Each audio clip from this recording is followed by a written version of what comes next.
Assalamualaikum guys. Okay, aku baru siap kajian aku pasang my OBD dan aku travel pergi ke ke Bangi, ke Seri Kembangan lah, Seri Kembangan.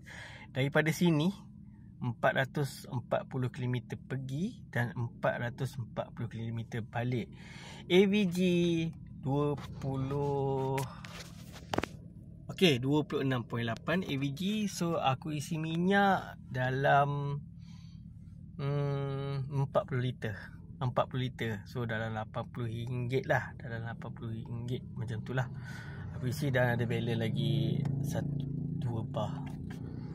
So perjalanan 880 km, lebih kurang lah 880 km ke 900 km lah.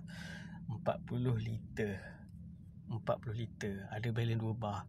So itu hasil kajian aku dekat Pro 2 Azia. Kalau kau rasa berbaloi, kau boleh beli. Kalau kau rasa tak berbaloi, jangan beli. Kalau rasa tahyul pun tak payah beli, tak apa. Aku hanya menjual ataupun ingin menolong orang yang betul-betul nak jimat minyak. Tu aku bagi money back guarantee 30 hari. Aku bagi warranty 1 tahun. So kalau rasa tahyul, jangan beli. Kalau rasa penipu, jangan beli. Tak apa, warranty